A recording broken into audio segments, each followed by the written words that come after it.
খোদা শব্দটা বলা যাবে না, হারাম। যেমন বাংলাদেশে অনেক কিছু শব্দ বলেন, আমরা বলি, কিন্তু যেগুলো বলাটা ঠিক না।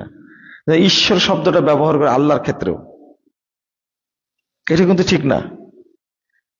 শাশ্বত বিধান, হ্যাঁ, এটা কিন্তু ঠিক না।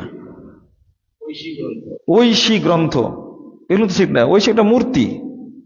এই ভাষাগুলো, পরিভাষাগুলো সাহিত্যে ব্যবহার হয়েছে, আমরা বলি, কিন্তু এগুলো আসলে ঠিক না।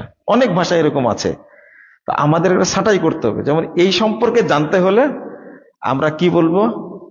আকিদা, তাওহীদ। নামাজ না বলে কি বলবো? সালাত বলবো। রোজা না বলে কি বলবো? সম বলবো, সিয়াম বলবো। হজ্জের ক্ষেত্রে কোনো ভাষা নাই, কিন্তু জাকাতের ক্ষেত্রে কোনো ভাষা নাই। কালেমা কালেমায় আছে, চেঞ্জ হয়েছে কিছু কিছু বিষয়। এবার একটা পরিকল্পিত চেঞ্জ করা। যেমন ইবাদত মানে কি করেছে? উপাসনা। উপাসনা কাকে করায়? মূর্তিকে কাছে থেকে খেদমত করার নাম হলো কি? উপাসনা করা, আরাধনা করা। উপাসনা হলো বৌদ্ধদের ভাষা, আর আরাধনা হলো হিন্দুদের ভাষা।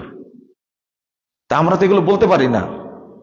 তো আসলে চেঞ্জ করতে একটু সময় লাগবে, আগেই বলেছি, খুতবার মধ্যে বলেছি।